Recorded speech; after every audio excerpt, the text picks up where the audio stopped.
going to the jungle will be an opportunity for students to really interact with nature, to have a real life experience. What is the Amazon? And to see how globalization is affecting these communities. It's a very important experience that is so different to what we are used to. The World Dignity University branch is at the indigenous Quechua community in Rio Blanco in Ecuador. The road is completed. And the reason I'm talking to you now is because with the World Dignity University, we have the Amazon Rainforest Initiative, where professors with students from all over the world will go to the jungle. This population, this community is called Rio Blanco. Then we are setting this branch of World Dignity University in Rio Blanco. Then many of you are students, are professors, practitioners.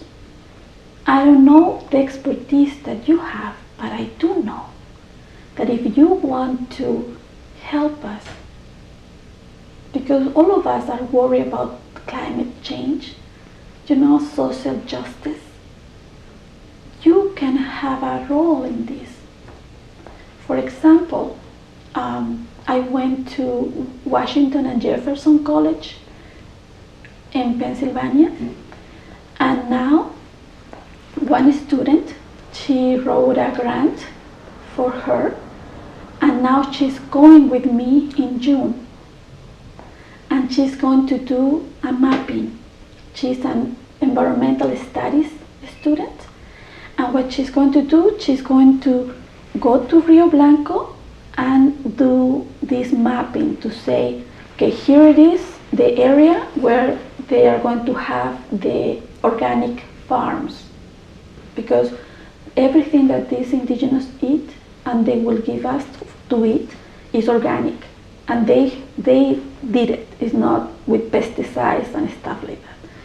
Then she will do another part where will be, okay, when the students go to study the Amazon, this area they can go in and do the studies. But then will be another area where nobody goes there because it's like virgin. This project provides the opportunity for students and faculty to do research in many projects. For example, in Rio Blanco there are these beautiful rocks with petroglyphics from 3,000, 5,000 years ago. That is the reason we need archaeologists or anthropologists to study this and see these huge, beautiful rocks with these signs. Also, the constitution in Ecuador says that the territory, the land, belongs to the people, to the indigenous. However, the indigenous need a survey in order to go with the survey to the ministry to get the title. They don't have $150 an hour to pay a surveyor that is an engineer doing this GPS stuff. Then another university of engineers could come with the students to do the survey. For example, to see how this student is environmental studies and she's doing the mapping. Now coming engineers doing the GPS, and that way the students can do the survey, and with that we can go and the land will belong to the indigenous.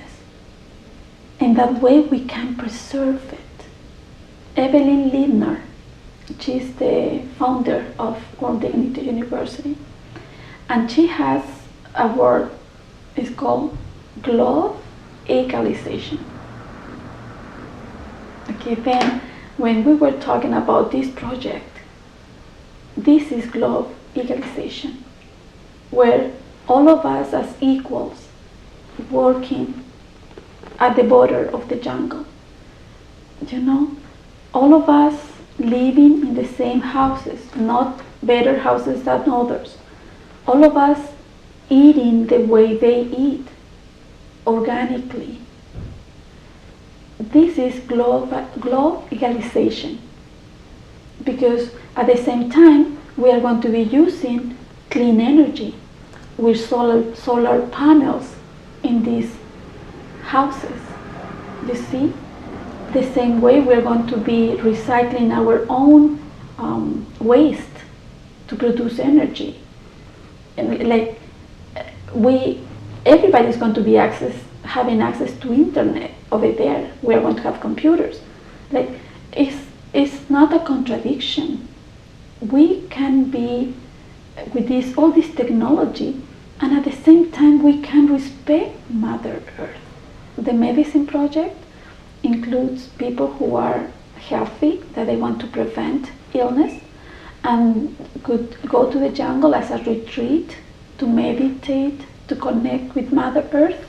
But also we can have people who have terminal illnesses that the hospital already told them, I'm sorry, we cannot do anything else for you, but here at the jungle there are medicine that are very ancient, and people currently go over there to get cured from cancer and other illnesses. Then that will be another project. The students could help us to keep the record of how these patients heal. Others could be because they want a school for their children, the indigenous, the Quichuas, they want that. Then we can have the students, even if you speak English, you can help us teaching English to the kids, or algebra, or Spanish. You know, like there is so many ways that you can help. Even, really, I don't know. That is the reason I'm talking to you. Because you have your knowledge. You know how you can help us. Would you join us?